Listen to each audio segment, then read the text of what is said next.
Bismillah. Assalamualaikum warahmatullahi wabarakatuh. Innal hamdalillah nahmaduhu wa nasta'inuhu wa nastaghfiruh wa na'udzu billahi min syururi anfusina wa min sayyiati a'malina. May yahdihillahu fahuwal muhtad wa may yudlil falan tajida lahu waliyyan mursyida. Asyhadu an la ilaha illallah wahdahu la syarikalah wa asyhadu anna Muhammadan abduhu wa rasuluh la nabiyya ba'dahu amma ba'du.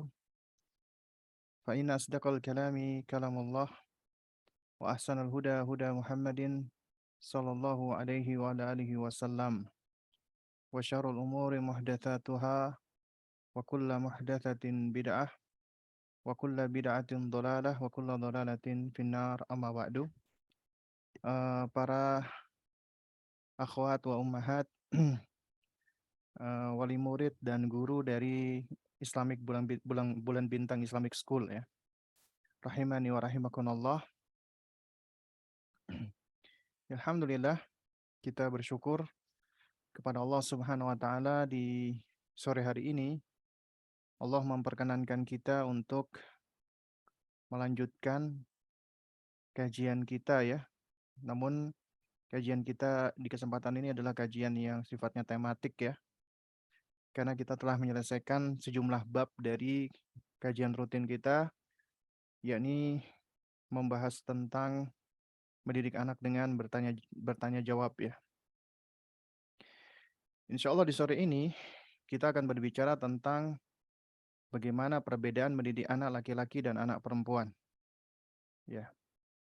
Nah, berbicara tentang anak laki-laki dan anak perempuan, ya, yang patut kita pahami bersama, Allah menciptakan makhluknya, terutama manusia, itu cuma ada dua gender, cuma ada dua jenis kelamin, dua seksualitas, yaitu laki-laki atau perempuan. Tidak ada jenis kelamin yang kedua, tidak ada jenis kelamin yang ketiga maksud saya. Ya, karena memang Allah Subhanahu wa taala menciptakan segala sesuatunya berpasang-pasangan. Dan tidak mungkin sesuatu itu berpasangan apabila tidak match ya. Laki-laki dengan laki-laki misalnya atau perempuan dengan perempuan. Itu nggak mungkin. Ya. Karena Allah ciptakan laki-laki dan perempuan adalah untuk saling melengkapi dan menyempurnakan satu dengan yang lainnya. Bapak kita Nabiullah Adam alaihissalam, Allah tempatkan di dalam surga. Darun Naim, ya. Negeri yang penuh dengan kenikmatan. Tapi Allah tahu ini bapak kita meskipun dikelilingi dengan berbagai macam kenikmatan, itu akan kesepian. Karena yang Allah ciptakan beliau dari Allah ciptakan bagi beliau pasangannya dari tulang rusuk beliau, yaitu Ibunda Hawa alaihissalam. Nah, Allah Subhanahu wa taala berfirman, "Walladzi yusawwirukum fil arhami kaifa yasha." Ya, surat Al-Imran ayat 6. Dialah Allah yang membentuk kamu, ya, membentuk rupa kamu di dalam rahim, ya, menurut apa yang Allah Subhanahu wa taala kehendaki. Nah,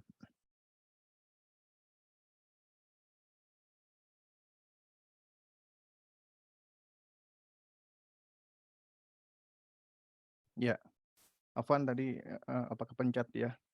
Jadi ternyata nggak bisa unmute sendiri. Nah, sebentar ya. Aku hmm, sudah, sudah.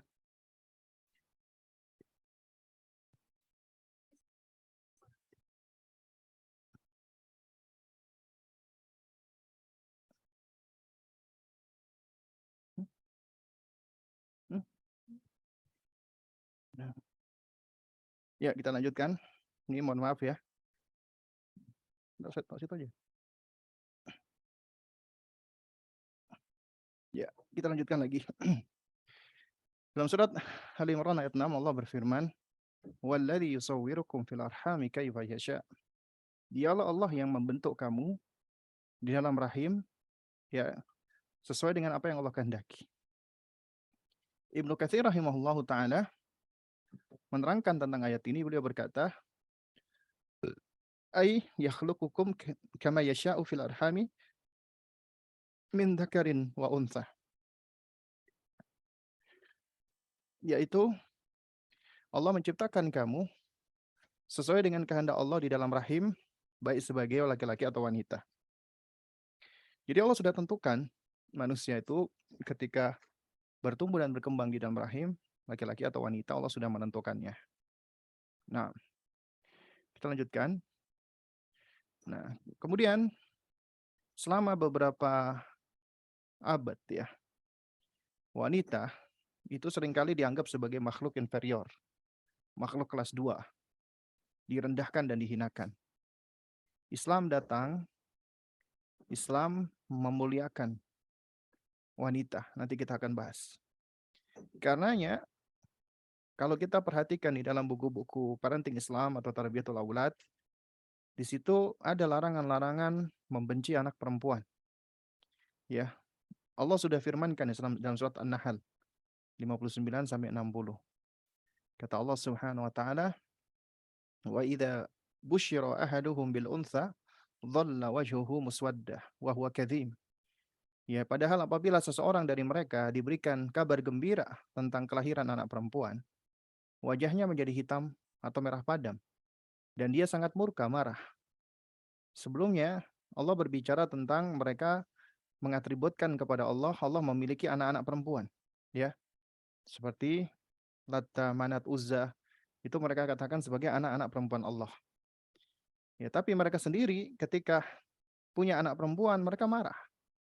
Wajahnya menjadi merah padam. Kemudian yatawara minal qaumi min su'i ma busyira bihi.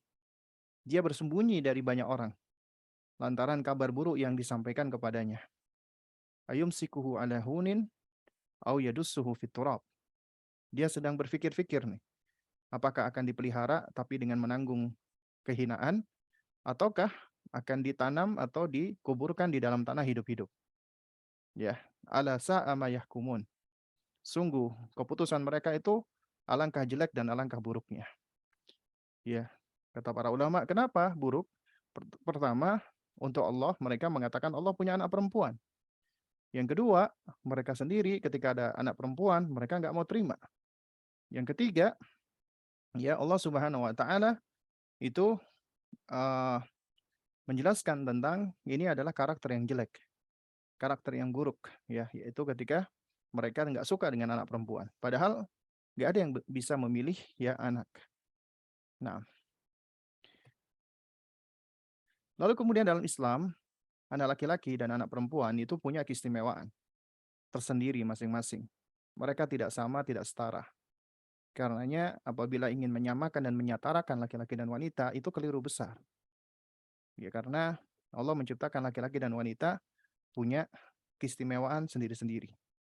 Punya peran dan tugas sendiri-sendiri. Allah berfirman, "Yahabu lima yasha'u inathan, wa yahabu lima yasha'u adzukurah." Allah memberikan karunia kepada siapa saja yang Allah kehendaki anak perempuan, dan kepada siapa saja yang Allah kehendaki anak laki-laki. Coba Anda perhatikan kata inathan dan adzukurah. Ini para ulama menerangkan mengandung keistimewaan yang tersendiri. Pertama, keistimewaan anak perempuan. Di mana letaknya? Allah dahulukan. Allah sebutkan pertama kali sebelum Allah menyebutkan anak laki-laki. Para ulama mengatakan ini sebagai tafdilan wa takriman lahunna atau tafdilan wa takriman lin nisa. Ya, atau lil inath. Ini bentuk pengistimewaan dan pemuliaan anak-anak perempuan karena disebutkan pertama kali. Kemudian anak laki-laki meskipun tidak disebutkan pertama, tapi Allah sebutkan secara ma'rifah.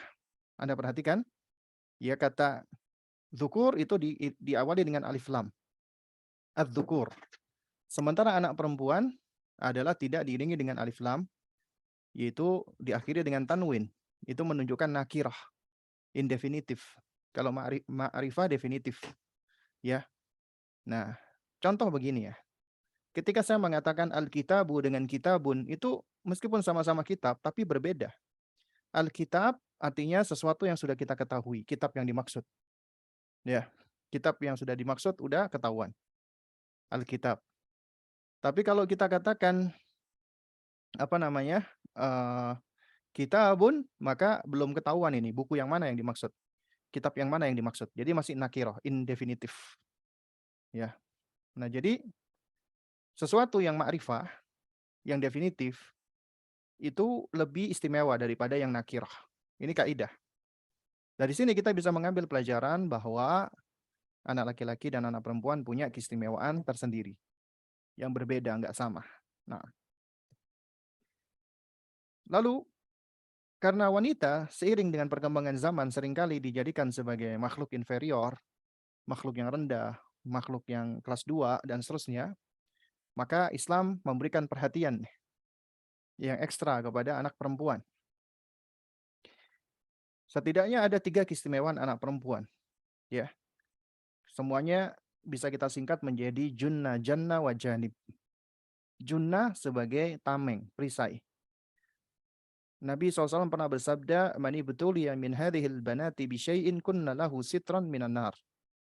Siapa yang diuji dengan sesuatu dari anak perempuan, maka kelak mereka akan menjadi tameng baginya dari siksa neraka. Anak perempuan juga bisa menjadi sebab masuknya orang tuanya ke dalam surga. Nabi SAW bersabda, "Man kanat lahu untha falam ya'idha, walam yuhinha, walam yu'thir waladahu 'alaiha." Siapa yang punya anak perempuan, dia tidak membunuhnya dengan cara dikubur hidup-hidup, tidak merendahkan atau mendiskriminasinya, tidak menghinakannya, dan tidak lebih mengunggulkan anak laki-laki daripada anak perempuan tersebut. Qala yakni az-zukur, adkhalahu Allahu al-jannah. Maka Allah akan masukkan orang tua itu ke dalam surga. Asalkan dia tidak berupaya untuk membunuhnya karena merasa malu atau yang semisalnya, tidak berupaya untuk mendiskreditkan atau menghinakannya, dan tidak berupaya untuk lebih mengunggulkan anak laki-laki daripada anak perempuan. Maka Allah akan jadikan anak itu sebagai sebab orang tuanya masuk ke dalam surga. Kemudian yang lebih istimewa lagi adalah janib. Janib itu berada di samping atau di dekat Nabi SAW. Sebagaimana sabda Nabi, "Man 'ala jariyataini hatta tablughah." Siapa yang menanggung nafkah, ya, atau membesarkan dua anak perempuan sampai dia balik, ja'a yaumal qiyamati ana wa huwa wa dhamma asabi'ahu. Maka di hari kiamat aku dan dia seperti ini, sambil Nabi menggabung-gabungkan jari jemarinya, menunjukkan kedekatan. Nah, ini adalah keistimewaan yang disebutkan oleh Nabi untuk anak perempuan. Tapi tidak disebutkan untuk anak laki-laki. Jadi ini adalah privilege yang dimiliki anak perempuan. Apakah berarti memiliki anak laki-laki tidak istimewa? Istimewa, ada keistimewaannya. Tapi lantaran manusia itu dari zaman dahulu, bahkan hingga sekarang, itu ada kecenderungan untuk lebih mengunggulkan anak laki-laki dan menganggap anak perempuan itu ya suatu bentuk aib dan yang semisalnya, maka Islam datang mengistimewakan anak perempuan. Ya, menghasung agar mereka-mereka yang dikaruniakan dengan anak perempuan mereka berbahagia. Ya, mereka gembira. Ya, juga demikian Imam Ahmad ya, ketika putranya dikaruniakan anak perempuan, lalu kemudian ada salah seorang sahabatnya yang menginformasikan bahwasanya putra Anda saleh, ya barusan dikaruniakan anak perempuan. Ya, maka beliau pun bertahmid kepada Allah Subhanahu wa taala dan beliau bersyukur. Dan beliau pun menyampaikan bahwasanya banyak para nabi yang juga dikaruniai Allah anak-anak perempuan. Ya. Jadi anak perempuan itu istimewa. Nah, kemudian kita lanjutkan. Ya, ini menarik, yaitu ucapan Ibunda Hana alaihissalam, ibunya Maryam alaihissalam. Ketika beliau di awalnya menazarkan anak yang dikandungnya, dan beliau nggak tahu itu anaknya laki atau perempuan, tapi beliau sudah menazarkan agar menjadikan anak tersebut sebagai ya muharrar, orang yang akan mengkhidmatkan dirinya beribadah kepada Allah di di dalam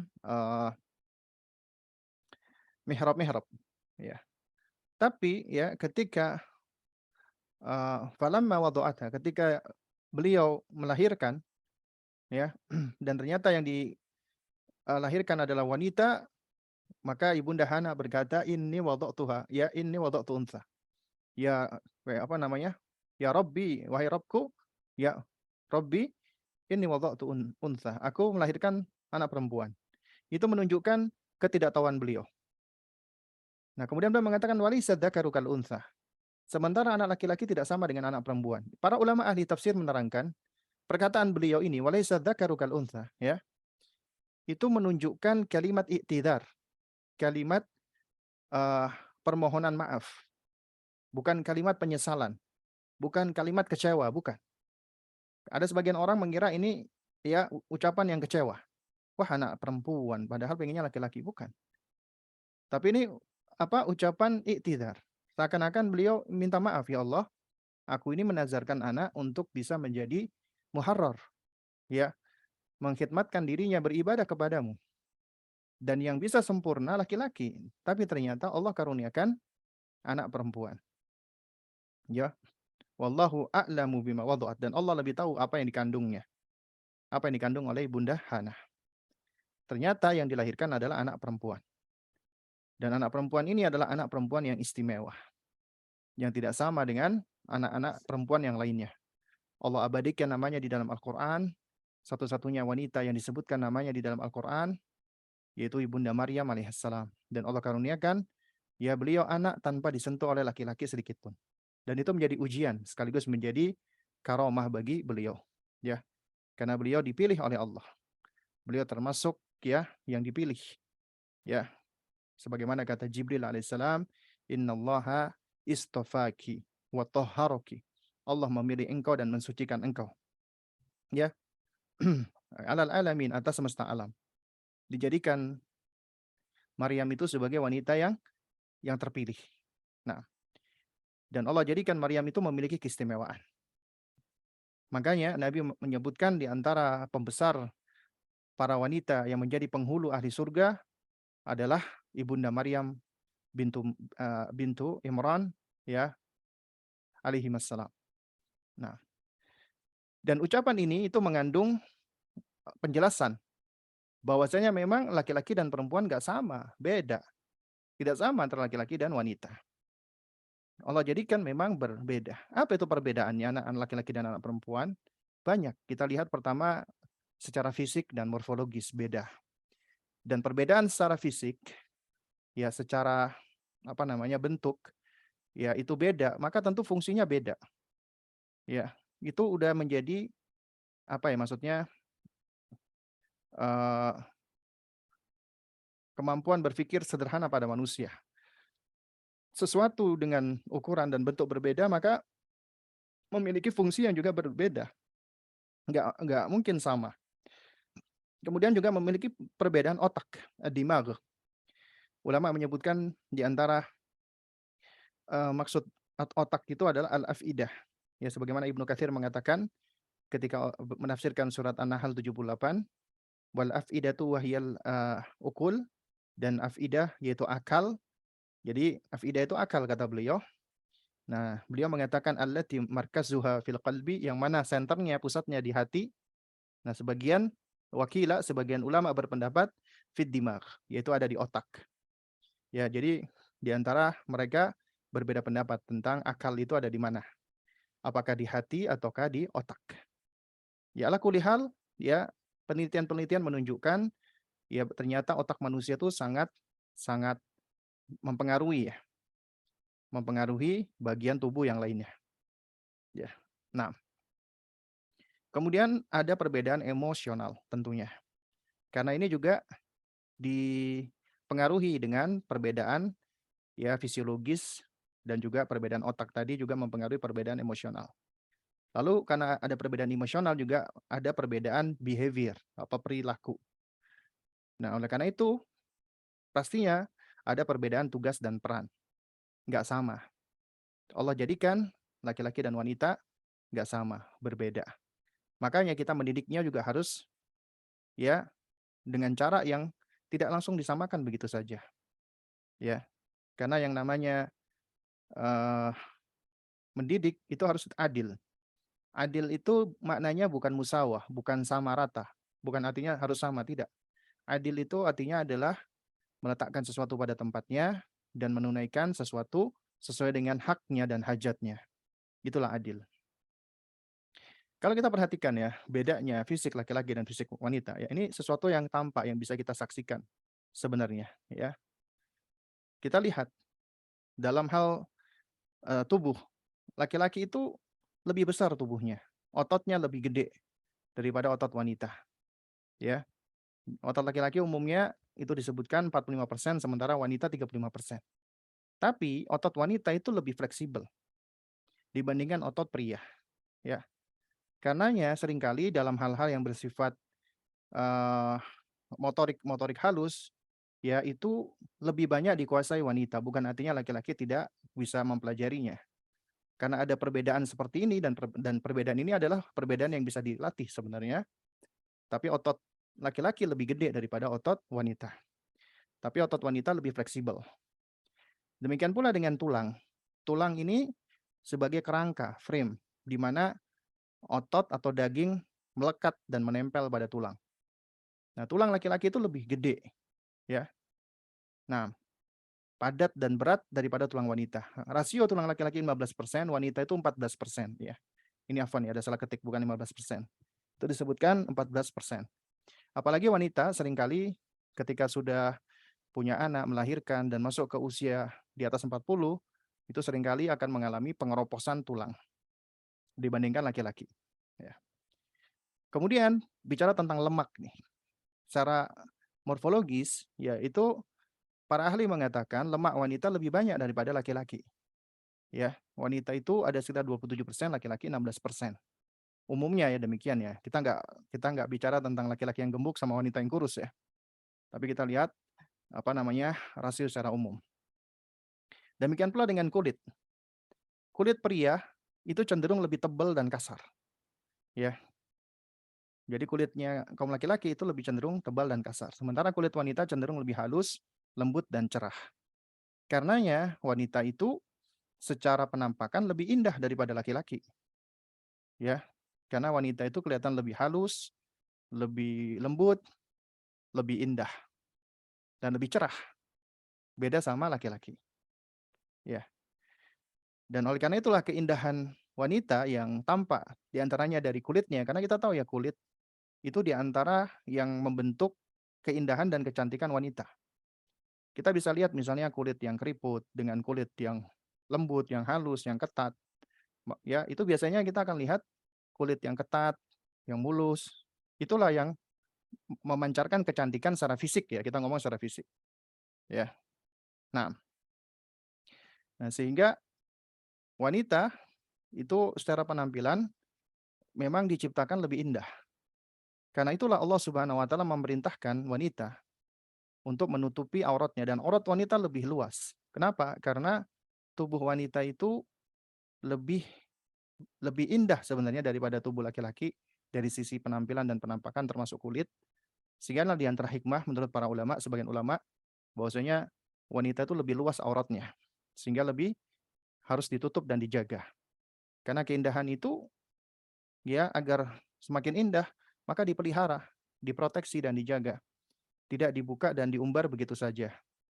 Apabila manusia terhadap barang atau buah saja, buah yang murah itu diletakkan begitu saja, dikatakan halal-halal, orang bisa megang-megang, orang bisa ngicip-ngicip, ya. Karena memang itu buah yang murah. Tapi kalau buah yang mahal, nggak akan diletakkan begitu saja, akan disimpan, ditaruh di wrapping di plastik, ditaruh di tempat-tempat yang tidak semua orang bisa menjamahnya, karena mahal.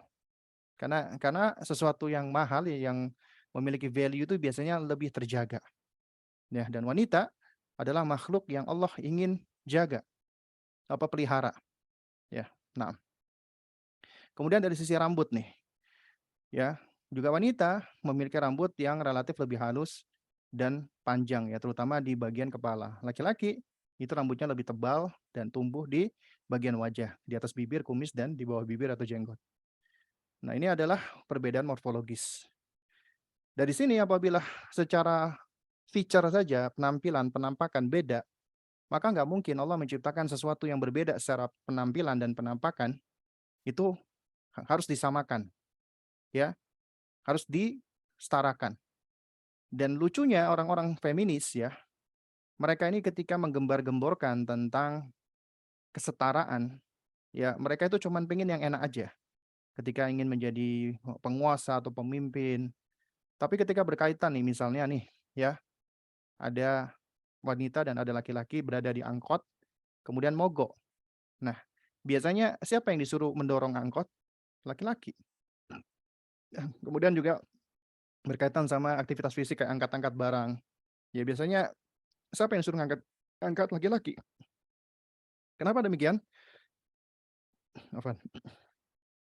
Karena laki-laki itu lebih kuat secara morfologisnya.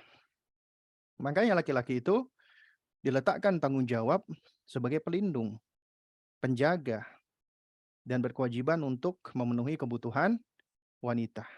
Ya, sementara wanita makhluk yang dilindungi dan dijaga. Nah, tapi bukan artinya eh, apa maksudnya langsung bersandar begitu saja, tidak. Wanita tetap harus memiliki kemampuan. Nah, kemudian kita bicara tentang otak nih. Kalau bicara otak ini memang seharusnya ini ranahnya orang-orang apa namanya neuroscientist ya. Ya, jadi saya di sini hanya menjelaskan secara global saja dari apa yang saya baca. Katanya ukuran otak pria itu 10% lebih besar daripada wanita. Daripada pria. Afwan, daripada wanita. Ini ada salah ketik ya. Ukuran otak pria 10% lebih besar daripada ya otak wanita. Memang ya dikatakan besarnya ukuran otak itu tidak otomatis menunjukkan berarti cerdas, tidak. Tapi secara umum ya kayak misalnya para ahli itu meneliti otak, misalnya ada hewan yang otaknya lebih gede daripada hewan yang otaknya kecil, itu dikatakan otak besar, dikatakan hewan itu apa namanya lebih cerdas, ya. Nah, demikian pula otaknya pria itu 10% lebih besar daripada otak wanita. Nah, dikatakan para ahli diantaranya, kenapa lebih besar? Karena sesuai dengan tubuhnya, untuk bisa menggerakkan anggota tubuhnya yang juga lebih besar daripada wanita. Nah, kemudian di otak itu ada yang namanya gray matter, ya. Ada materi abu-abu nih. Itu dikatakan 6,5 kali lebih tebal daripada wanita. Nah, gray matter ini dipercaya adalah bagian yang membuat manusia itu bisa fokus, yang membuat pria bisa lebih fokus di saat mengerjakan sesuatu. Karena ya laki-laki kalau udah fokus, ya seringkali mungkin ya ibu-ibu sekalian manggil, itu mereka nggak nyaut, karena lagi fokus nih, lagi konsentrasi. Ya, karena laki-laki itu lebih mudah fokus. Sementara white matter atau ada materi putih dari otak wanita, itu 10 kali lebih banyak daripada pria. Nah inilah yang membuat wanita itu katanya lebih cenderung bisa multitasking, melakukan berbagai hal dalam satu waktu ya meskipun memang tetap ada keterbatasan. Ya. Nah, kemudian juga ada yang namanya verbal center, bagian otak yang digunakan untuk mengolah kata-kata. Ya, itu katanya pada otak pria hanya satu bagian. Sementara wanita ada di dua belah otaknya. Makanya wanita dikatakan lebih handal bicara, lebih banyak bicara. Laki-laki lebih irit, ya. Kadang-kadang lebih sulit untuk mengungkapkan perasaannya. Kemudian juga berkaitan dengan aliran darah ke otak. Wanita itu lebih banyak dan ini membuat wanita lebih bisa berempati, lebih intuitif. Katanya lebih mudah bekerja sama, sekaligus lebih rentan merasa cemas, depresi dan menderita gangguan pola makan seperti anoreksia, bulimia dan yang semisalnya. Ya. Kemudian bagian amigdala otak lebih besar. Nah, ini semacam apa ya? Dikatakan itu otak primitif gitu ya, yang bertugas untuk merespon ancaman. Karena ya laki-laki itu lebih cenderung mereka itu lebih handal di dalam merespon ancaman secara fisik ya daripada wanita. Nah, sebenarnya dari perbedaan-perbedaan otak inilah akhirnya mempengaruhi juga dengan emosinya. Adanya perbedaan emosi antara laki-laki dan wanita. Ya karena wanita tadi dikatakan ada dua bagian dari otaknya yang menunjukkan kemampuan dia dalam berbicara ya atau verbal center. Laki-laki cuma satu bagian, makanya wanita cenderung ya, kita ngomong ini keumuman nih, lebih banyak bicara daripada laki-laki. Ya. Katanya wanita itu sehari itu 17.000 sampai 20.000 kata per hari. Sementara laki-laki hanya 7.000 kata per harinya. Dan ini menjadi kebutuhan mereka. Demikian pula anak-anak kita, anak perempuan biasanya cenderung lebih banyak ngomong daripada anak laki-laki. Nah, kemudian wanita lebih sulit menyembunyikan dan menutupi emosi dari wajahnya. Kenapa? Karena saat wanita merasakan emosi seperti sedih, senang, marah, itu berkaitan dengan otot wajah. Itu otot wajah wanita itu lebih mudah merespon dan cepat meresponnya. Itu sekitar 2,5 detik langsung bisa tampak. Sementara beda sama laki-laki. Laki-laki itu mereka lebih mampu untuk mengontrol ekspresi wajahnya, ya. Sehingga tidak tidak begitu benar-benar ekspresif ya, kalau dibandingkan wanita. Nah, wanita cenderung merespon fakta dengan intuisi, perasaan, emosi, asumsi, dugaan, dan prasangka. Sementara laki-laki berbeda. Makanya wanita lebih cepat di dalam menghukumi atau mengambil kesimpulan. Adapun pria biasanya lebih cenderung untuk lebih banyak melakukan pertimbangan-pertimbangan, penalaran, dan logika. Karenanya di sini Allah sebagai pencipta manusia, Allah tahu ya ada hak-hak yang tidak diberikan kepada wanita tapi diberikan kepada laki-laki. Seperti hak bercerai misalnya. Afwan. Oh, ini apa ya? Kok gelap ya? Nah, saya ulangi lagi ya. Nah, apa namanya? Uh, ya, makanya Allah Subhanahu wa taala memberikan tanggung jawab ya kepada pria misalnya dalam hal untuk perceraian, tolak ya. Itu bukan kepada wanita, tapi kepada laki-laki. Karena umumnya laki-laki lebih uh, ketika menghadapi sesuatu seperti konflik itu lebih dipengaruhi dengan apa namanya daya daya nalarnya, pertimbangan dan logika. Ya, meskipun mungkin ada yang komplain, enggak juga Ustaz suami saya begini atau begitu ya.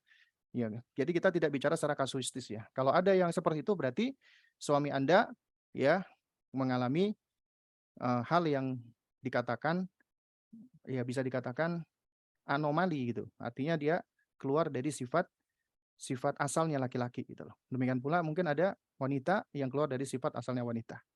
Itu semua banyak pengaruhnya, banyak faktor diantaranya pola asuh ya yang mempengaruhi. Nah, kemudian juga wanita itu seringkali emosi dan perasaannya dipengaruhi oleh kondisi hormonal tubuhnya, terutama ketika mereka mengalami menstruasi atau yang semisalnya. Karena yang kadang-kadang mereka itu lebih lebih cepat berubah ya moodnya. Ya tiba-tiba menangis, tiba-tiba ketawa. Ini juga sama dialami oleh anak-anak perempuan. Mengenali hal ini ya adalah suatu hal yang penting agar untuk wanita sendiri mereka lebih mampu mengenal kondisinya sehingga lebih mampu untuk me, apa namanya? Untuk bisa memanage ya, meregulasi. Sementara untuk laki-laki ya supaya lebih bisa bertasamuh ya toleran kepada wanita dan lebih bersabar untuk mengarahkan mereka kepada kebaikan. Nah, lanjutkan lagi. Kemudian behavior nih, perilaku. Karena otak beda, emosi beda, maka tentunya perilaku pun juga secara umum banyak perbedaan. Anak laki-laki itu dikatakan lebih senang memperhatikan gerakan, ya atau apa pergerakan. Sementara anak perempuan itu lebih cenderung untuk memperhatikan orang, ya orangnya. Sebagaimana disebutkan oleh salah seorang psikolog dari Cambridge University di Inggris, anak laki-laki itu lebih memilih melihat gerakan mekanik dari suatu barang dibandingkan dengan gerakan manusia itu sendiri. Misalnya ia senang melihat gerakan wiper mobil atau benda. Jadi ngelihat orang jalan, ya, kemudian dibandingkan dengan melihat mobil jalan atau benda-benda jalan, mereka lebih senang melihat ya benda-benda tersebut daripada manusianya. Tapi beda sama anak perempuan. Anak perempuan lebih cenderung ya lebih melihat ke manusia. Demikian pula anak laki-laki lebih cenderung lebih aktif bergerak dibandingkan anak perempuan. Ya mungkin karena tadi karena faktor perbedaan morfologis ya. Secara umum anak laki-laki dan perempuan itu sebenarnya asalnya sama, perlu distimulasi secara motorik sensoriknya.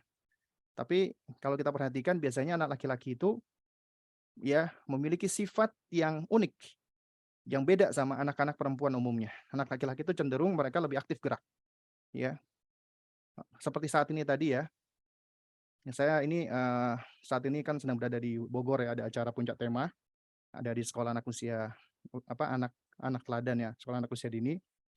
Itu beda banget antara anak perempuan sama anak laki-laki.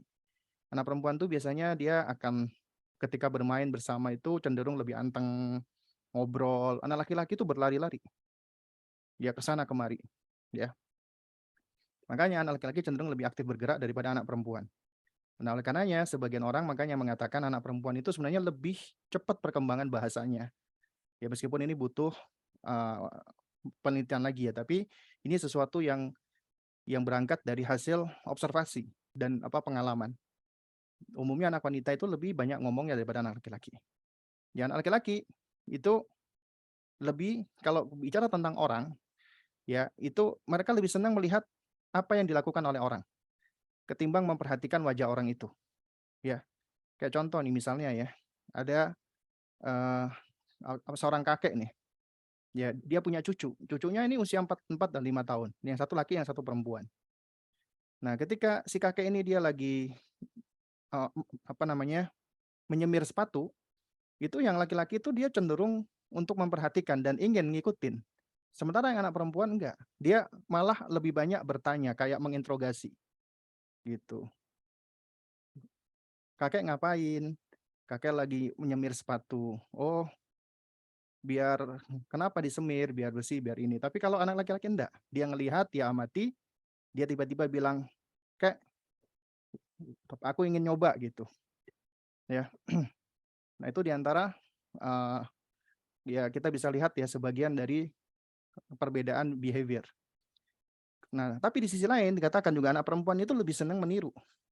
Dalam sebuah penelitian diketahui anak perempuan yang baru lahir akan lebih banyak menyalin gerakan jari dibandingkan anak laki-laki. Hal ini menunjukkan anak perempuan lebih senang meniru interaksi manusia, sementara anak laki-laki itu lebih senang meniru gerakan-gerakan mesin atau alat, ya. Nah, anak perempuan lebih baik dalam menggunakan motorik halusnya, seperti ketika mereka menggunakan peralatan makan dan menulis. Memang ini, suatu hal yang harus kita latih ya, agar bisa menjadi skill mereka ya. Tapi umumnya anak perempuan itu lebih lebih cepat daripada anak laki-laki, ya. Makanya anak perempuan itu memiliki hasil yang lebih baik dalam hal-hal yang berkaitan dengan motorik halus. Kayak tulisan anak perempuan itu kan biasanya lebih bagus daripada tulisan anak laki-laki. Meskipun ada anak laki-laki yang tulisannya bagus, anak perempuan juga tulisannya jelek. Tapi secara umum ya, anak laki-laki dan anak perempuan ketika disuruh nulis itu biasanya tulisan anak perempuan itu lebih bagus. Ya, makanya ketika ada anak laki-laki tulisannya bagus, kadang-kadang dikatakan, kamu bagus banget tulisannya kayak tulisannya cewek," gitu ya. Atau anak anak perempuan ketika tulisannya jelek, kamu tulisannya jelek amat sih kayak tulisannya cowok," gitu, ya. Kemudian anak perempuan cenderung lebih suka terlibat dalam percakapan dibanding laki-laki, ya, sebagaimana yang tadi dicontohkan. Kadang-kadang nih, bapak dan ibu lagi ngobrol, itu yang lebih senang untuk memperhatikan tuh anak perempuan daripada anak laki-laki, ya. Kadang-kadang suka nimbrung. Nah, anak perempuan makanya lebih cepat berbicara. Berdasarkan penelitian yang melibatkan anak usia 8 sampai 30 bulan, diketahui bahwasanya anak perempuan lebih memahami apa yang orang lain katakan, mulai berbicara mereka mulai berbicara lebih awal, sekitar usia 12 bulan dan anak laki-laki 13 sampai 14 bulan. Dan pada usia 16 bulan sudah bisa mengucapkan 100 kata, sementara anak laki-laki biasanya hanya 30 kata, ya. Nah, jadi seringkali anak perempuan lebih cepat, ya. Oleh karenanya jangan heran apabila dikatakan, ya perkembangan bahasa, kecerdasannya itu ada pada wanita. Makanya dikatakan bahasanya itu bahasa ibu, bukan bahasa ayah. Karena memang yang lebih banyak berinteraksi dengan anak dan juga yang lebih cepat di dalam berinteraksi dengan, verbal, ya, kata-kata adalah ibu, ya. Di samping juga dengan nonverbal seperti emosinya. Dari situlah ya, ada perbedaan tugas peran wanita dan laki-laki, ya. Karena beda, fisiknya beda, fisiologisnya beda, morfologisnya beda, kemudian otaknya beda, kemampuan, apa namanya, kemampuan, apa, dari sisi emosionalnya beda dan seterusnya. Nah, oleh karenanya ada perbedaan tugas dan peran antara pria dan wanita, ya. Nah, di sini saya nggak bicara panjang lebar ya, saya cuman ringkas menjadi 3 poin utama, ya. Apa itu 3 peran utama anak perempuan? Ketika Anda mendidik mereka, maka Anda nggak bisa lepas dari mendidik 3 hal ini. Juga demikian dengan anak laki-laki. Didik dia sebagai muslimah, muslim, karena itu fitrahnya. Jadi didik dia di atas fitrah, di atas akidah, di atas tauhidnya, dan didik dia agar dia ready, siap menjadi istri, ya, yang dia siap untuk bertahun bekerja sama kelak dengan suaminya untuk bisa mengarungi kehidupan dunia ini hingga sampai di surga. Kemudian juga didik dia agar siap menjadi seorang ibu. Dan anak akan lebih cenderung untuk apa ya, belajar menjadi ibu, mengambil dari pola asuh orang tuanya, terutama ibunya. Demikian pula dengan anak laki-laki, kurang lebih sama, didik dia untuk menjadi seorang muslim.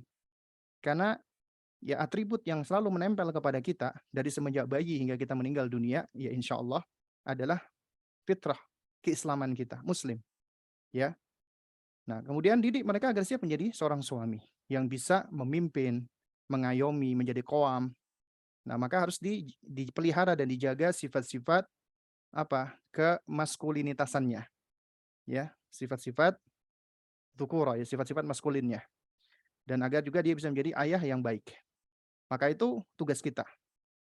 Nah, baik. Lalu bagaimana panduan Islam di dalam menjaga? Maka harus diawali mulai dari semenjak bayi. Dari semenjak bayi. Apa yang dilakukan? Yang pertama, maka Islam sudah meletakkan pendidikan seksualitas itu mulai dari semenjak kecil, itu sudah dibedakan. Ya. Haknya anak adalah an yuhsina ismahu, memberikan nama yang baik. Dan memberikan nama yang baik itu diantaranya harus sesuai dengan jenis kelaminnya. Karena yang nggak ada laki-laki namanya Aisyah, perempuan namanya Muhammad, ya, kecuali apabila itu sebagai nasab, ya. Misalnya ada anak namanya Fitriyah, ayahnya Muhammad, dikasih nama Fitriyah Muhammad, ya, tapi namanya Fitriyah, nama perempuan, ya. Jadi berikan nama yang baik sesuai dengan gender mereka, ya, agar selalu terbedakan nih.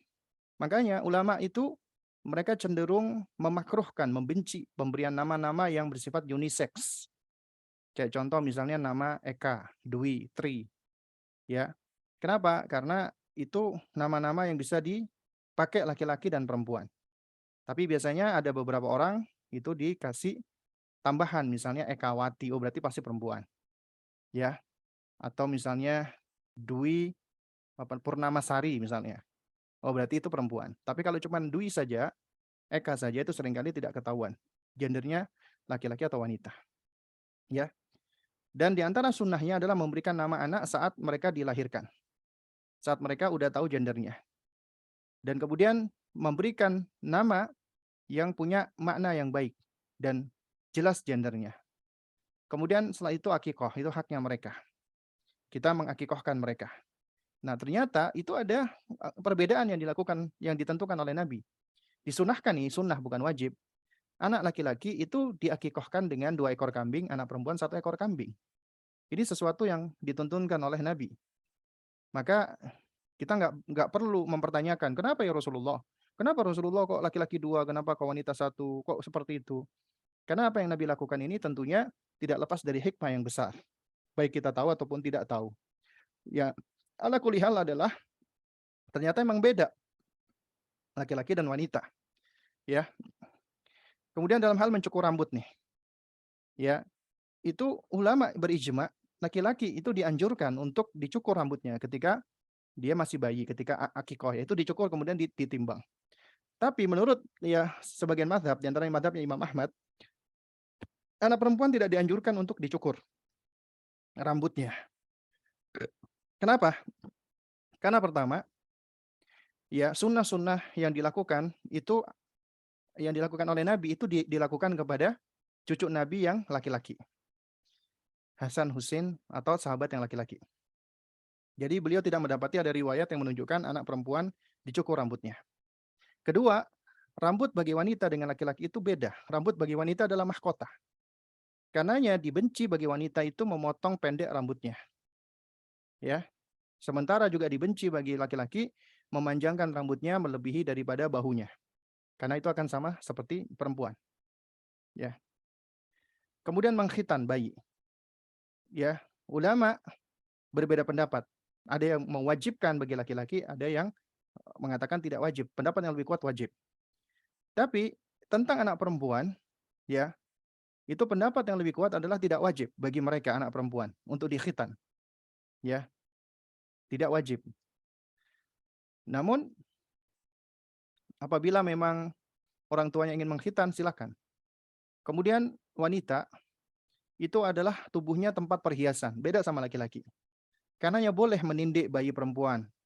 di bagian telinganya, atau bahkan sebagian ulama memperbolehkan di bagian hidungnya, ya asalkan di tempat-tempat yang lazim, ya, di tempat yang lazim.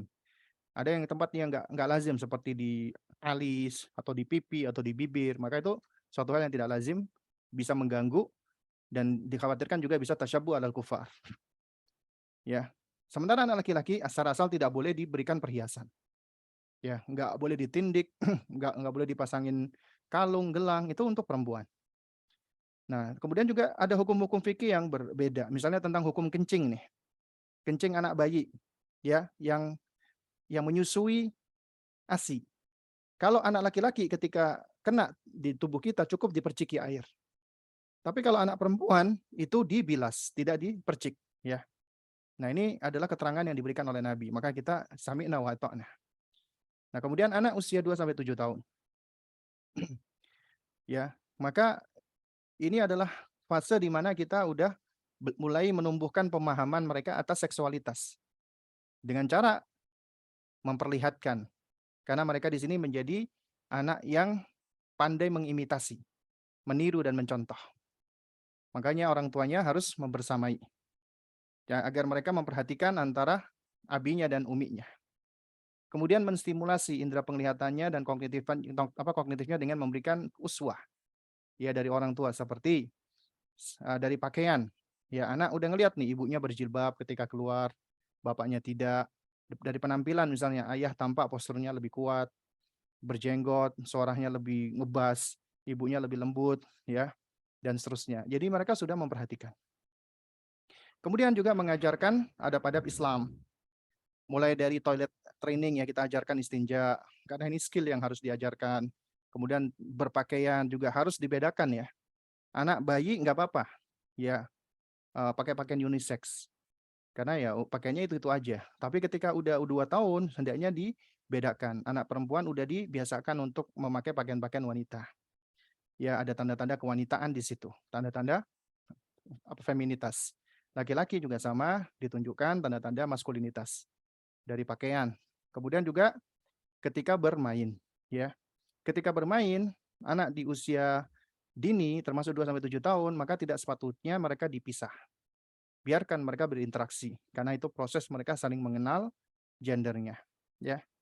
Kemudian juga mengenalkan anggota tubuhnya, ya, tangan, kaki dan termasuk, ya, mohon maaf, kelaminnya.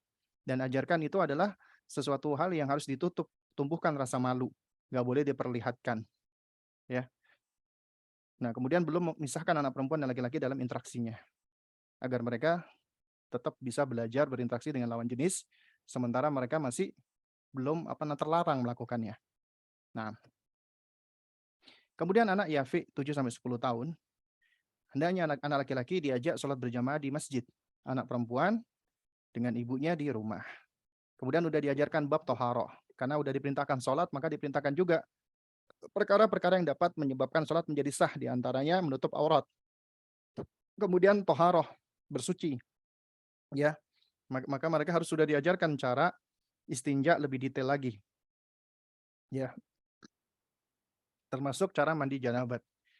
Kemudian udah mengajarkan batasan aurat laki-laki dan wanita, dan udah ditumbuhkan rasa malunya untuk tidak membuka aurat itu di hadapan orang lain. Kemudian juga melarang dengan lebih tegas mereka menyerupai lawan jenisnya baik dalam hal berpakaian atau ngomong-ngomong ketika mereka dibuat-buat seperti perempuan, maka kita harus, ya, kembalikan kepada fitrahnya. Kemudian juga mengenalkan batasan dan izin masuk ke kamar orang tua terutama di 3 waktu, nanti ada di slide berikutnya. Jadi hendaknya di usia ini anak perempuan, ya, didekati dengan ibunya, ajak beraktivitas. Demikian pula anak laki-laki hendaknya didekati ayahnya, karena mereka sedang mengamati. Ya, anak didekatkan sesuai dengan gender, anak akan lebih kuat di dalam memahami peran gender dan tanggung jawab sosialnya. Anak laki-laki diajak sholat berjamaah di masjid. Ya, ajarkan pertama kali adab-adab di masjid. Anak perempuan lebih utama sholat di rumah, ya kalau perlu berjamaah dengan ibunya.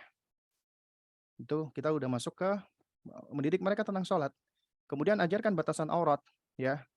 Wanita semua tubuhnya kecuali wajah, telapak tangan dan ya. Jadi cuman itu aja, wajah dan telapak tangan saja. Yang lainnya harus ditutupin. Yaitu harus sudah diajarkan kepada mereka. Adapun laki-laki dari pusar sampai ke lutut.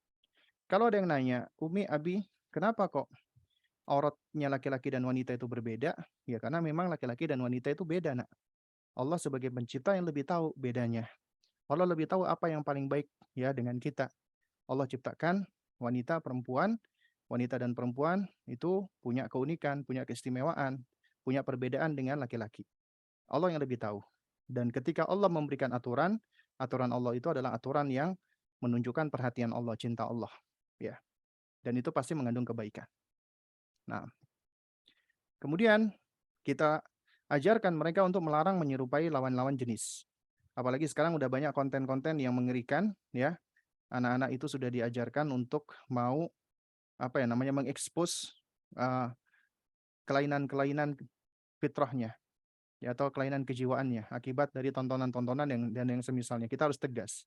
Kemudian ajarkan mereka untuk ya adab di rumah ketika masuk kamar, terutama di 3 waktu, sebagaimana firman Allah, ya ayyuhalladzina amanu, wahai orang-orang yang beriman, hendaknya budak-budak laki-laki dan wanita yang kamu miliki dan orang yang belum balik di antara kamu meminta izin 3 kali, yaitu sebelum sholat subuh, ketika kamu menanggalkan pakaian di tengah hari, di siang hari, dan sesudah sholat isya.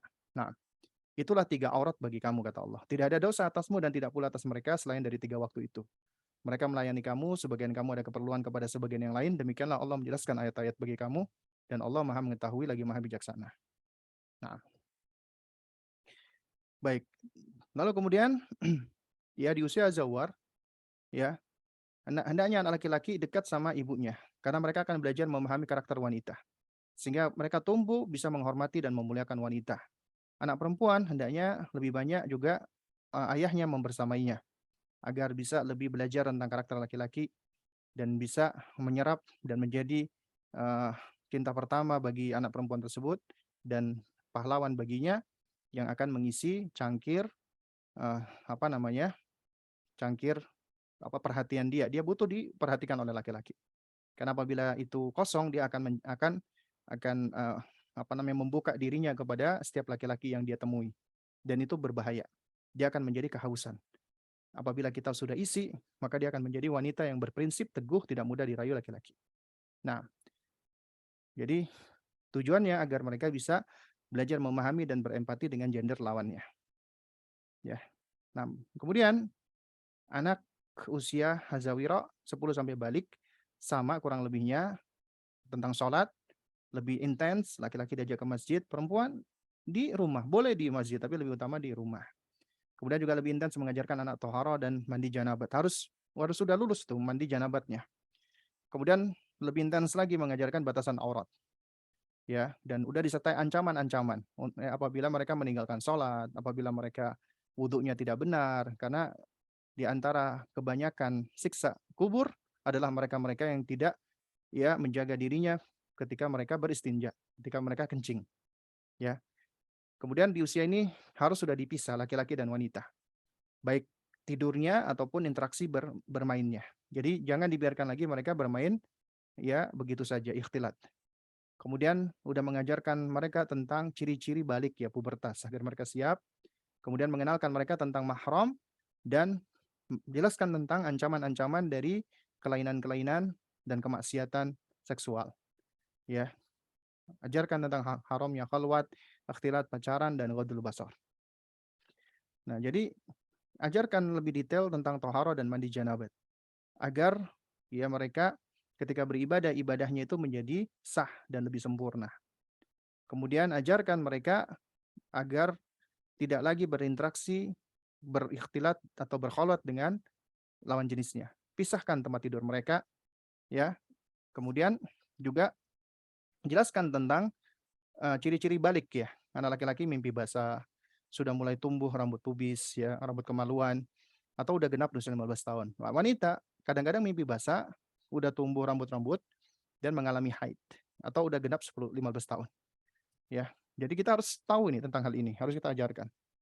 Kemudian ajarkan tentang konsep mahram, ya. Ajarkan tentang mahram, mana yang mahram dan mana yang bukan mahram, ya. Dan kemudian juga ajarkan mereka batasan dan adab-adab berinteraksi dengan lawan jenis, ya, termasuk saat ini dengan banyaknya media-media sosial. dan itu sangat berbahaya bagi mereka, ya. Dan ini yang mungkin bisa saya sampaikan di kesempatan ini, ya kurang lebihnya saya mohon maaf apabila ada hal-hal yang kurang berkenan, ya. Nah, insya Allah ada beberapa pertanyaan yang akan saya jawab, cuman saya izin 5 menit ya untuk ke kamar mandi ya, karena mohon maaf ini saya lagi agak sedikit masuk angin ya. Jadi mohon izin sebentar untuk ke toilet.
Ya, Afan, ini udah ada pertanyaan. Bagaimana jika ada anak laki-laki usia 3 tahun takut kalau ketemu orang baru? Contohnya kalau ada tamu, mau dicukur rambutnya, periksa dokter, pasti nangis. Padahal anak sering diajak main keluar, berinteraksi dengan tetangga. Bagaimana caranya agar anak tidak takut lagi, Ustadz? Ya pertama kita harus cari tahu dulu nih. Kita coba untuk eh, mengidentifikasi nih. Ya, ya. Memang untuk mengidentifikasi butuh ilmu ya, artinya kita butuh belajar. Tapi sebenarnya secara asal Allah udah berikan kita kemampuan untuk bisa apa namanya, untuk bisa mengenali anak kita. Jadi kenapa sih dia ini nggak suka ketemu orang lain? Itu berarti dia merasa tidak secure, tidak aman, atau bisa jadi ada hal-hal yang lain yang perlu kita ketahui ya. Nah, jadi tugas kita adalah ya mungkin nih ya, mungkin ya makanya kita perlu untuk coba melihat faktor-faktor sebab. Apakah dulu kita pernah nakut-nakuti atau mungkin bukan kita nakut-nakuti tapi orang lain, orang dekat kita misalnya ada ya orang tua kita atau yang semisalnya. Atau yang kedua dia mungkin pernah mengalami hal-hal yang bersifat traumatis ketika ketemu orang lain. Dia kaget misalnya.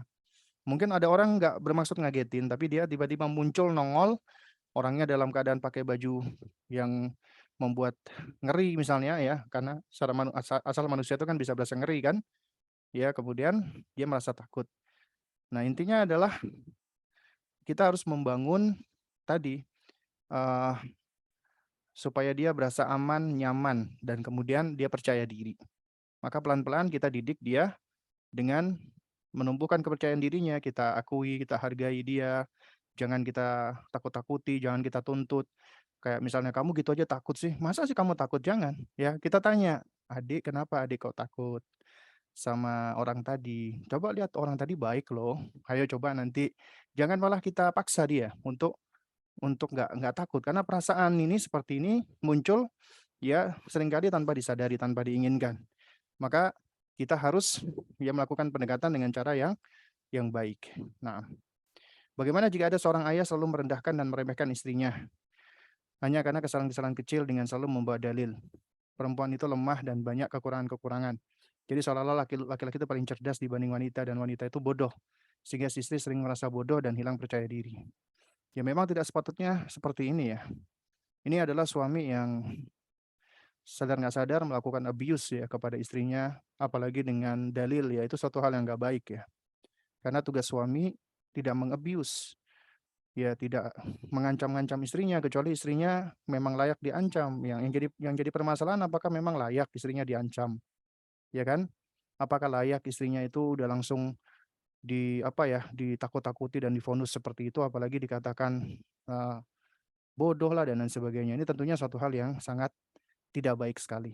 Ya, karenanya apa yang bisa kita lakukan sebagai istri? Pertama kita bersabar karena suami kita itu adalah ujian dari Allah untuk kita. Ya. Yang kedua, kita belajar untuk tajahul, yang nggak ambil pusing dengan perkataan-perkataan negatif orang, termasuk dari suami kita. Ya, yang ketiga, apabila itu benar, ya kita terima. Alhamdulillah, apabila itu salah, tetap bersyukur. Ternyata Allah masih menjaga aibku. Suamiku aja nggak tahu aibku. Ya. Nah, kemudian yang keempat, terus belajar menuntut ilmu. Ya, dalam hal ketakwaan Allah nggak lihat gender. Dalam hal kepintaran, kecerdasan Allah nggak lihat gender. Karena bisa jadi ada wanita lebih pintar, lebih cerdas daripada laki-laki. Ya, bukan artinya semua laki-laki pasti lebih cerdas, enggak. Ya. Nah, oleh karenanya, ya kita nggak usah terlalu merasa inferior. Ya. Kemudian yang terakhir doakan dia. Ya, minta hidayah kepada Allah Subhanahu wa Ta'ala. Nah, bagaimana jika saya memiliki anak usia laki-laki 9 tahun yang belum diakikoh? Qadarullah saya dan ayahnya sudah berpisah dan saat ini saya memegang hak asuh anak. Diakikoh yang nggak wajib.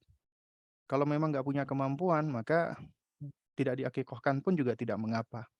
Tapi kalau punya kemampuan, silahkan diakikohkan. Akikoh menurut pendapat yang lebih kuat tidak wajib hukumnya. Ya, dan itu sebenarnya haknya ayah untuk mengakikohkan, bukan haknya ibu. Ya, bukan haknya istri. Tapi kalau memang istri punya kemampuan, bisa mengakikohkan, maka tentunya itu lebih baik.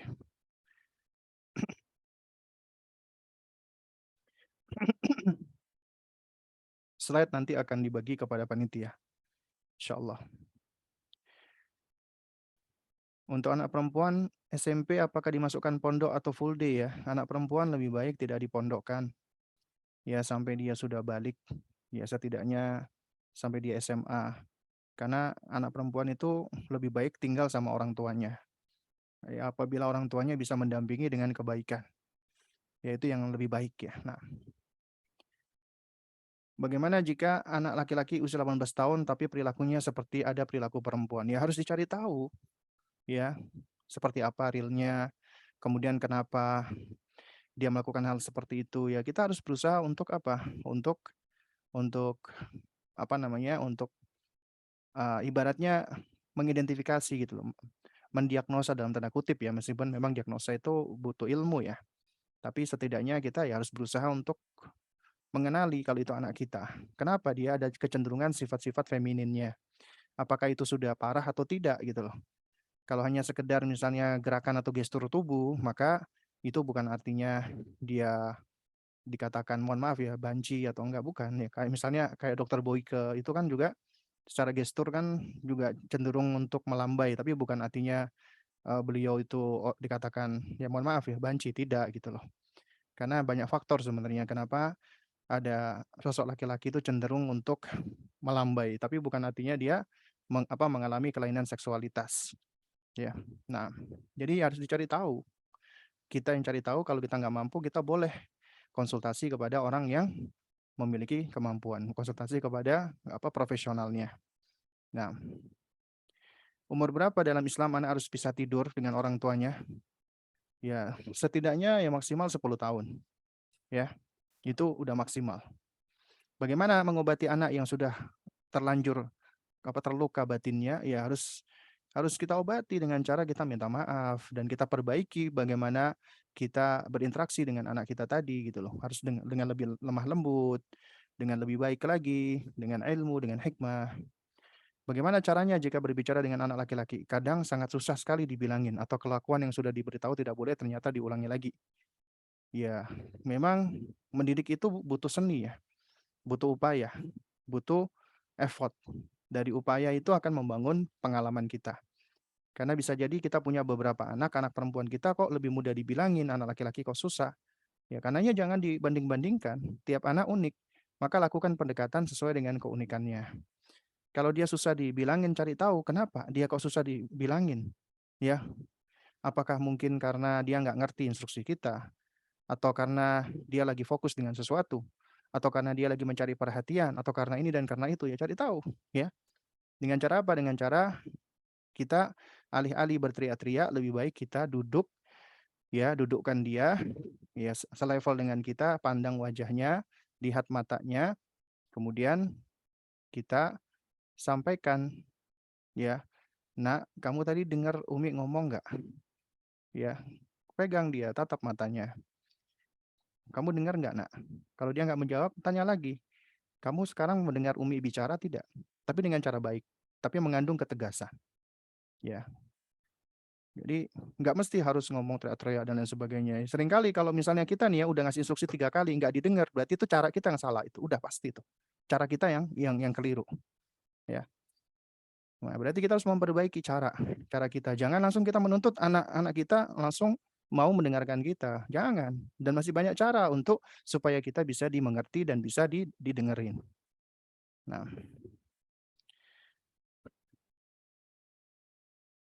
bagaimana caranya mendidik anak laki-laki tanpa figur ayahnya? Misal mau mengajarkan sholat di masjid, karena nggak ada sosok laki-laki panutan pengganti. Ya, sebenarnya jika masih ada kemungkinan untuk menikah lagi, maka hendaknya dilakukan agar ada sosok pengganti yang baik. Tapi kalau belum memungkinkan, ya bisa dihadirkan laki-laki yang lain, misalnya dia diikutkan kelas-kelas TPA atau tahsin atau kelas-kelas dari aktivitas misalnya aktivitas-aktivitas yang bermanfaat, tapi ada sosok laki-laki yang baik, yang soleh ya, agar dia tetap bisa berinteraksi dengan mereka dan carikan teman-teman yang juga baik. Sampai umur berapa orang dewasa boleh melihat kemaluan anak-anak, misal dalam hal mengantar ke toilet, membasuh, memandikan, ya sebenarnya bukan bukan usia orang dewasanya, tapi usia anak-anaknya. Kalau kita mah, ya secara asal melihat anak-anak nggak pakai baju, ya nggak apa-apa, karena itu mereka masih baroah, ya asalkan tidak tidak menimbulkan ini ya, fitnah ya, tidak menimbulkan syahwat, karena berarti kita ada kelainan, kalau kalau misalnya sampai seperti itu. Ya, jadi bukan umur umur kita, ya tapi umur anak-anak. Ya setidaknya usia 7 tahun, mereka hendaknya sudah tidak bisa tidak tidak lagi dilihat ya, kemaluan utama atau kemaluan beratnya, kecuali orang tuanya, yang memang apabila memang ada hajatnya. Bahayakah anak 1 5 tahun kurang berinteraksi dengan kawan sebayanya, qadarullah karena kondisi sedang tinggal di hotel saja, sekolah pun online, jadi kakak beradik 3 orang, ya main bareng aja sehari-hari.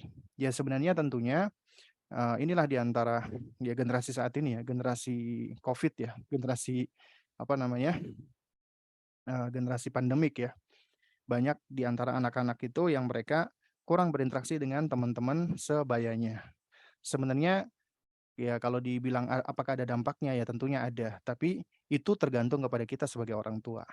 Selama mereka tetap diberikan pijakan, tetap dididik mereka dengan kita memberikan pengakuan, penghargaan ya terhadap diri mereka, ya, maka insya Allah mereka ya sudah punya ini, sudah punya pondasi di dalam hal ini. Nah, jadi insya Allah ya selama kita terus berusaha untuk bisa mendampingi dengan cara yang baik, kemudian juga sesekali kita ajak mereka untuk bersosialisasi, insya Allah ini bukanlah hal yang patut untuk benar-benar kita kita khawatirkan. Nah, yang ini katanya udah semua ya pertanyaan, ya mungkin kita cukupkan dulu sampai di sini. Kurang lebihnya saya mohon maaf apabila ada hal-hal yang kurang berkenan. Tentunya yang hak datangnya dari Allah, yang batil datangnya dari diri saya pribadi. Insya Allah nanti slide akan saya perbaiki dan saya kirim kepada panitia. Ya, nanti akan di-share oleh panitia. Ya barakallahu fikunna. Wassalamualaikum warahmatullahi wabarakatuh.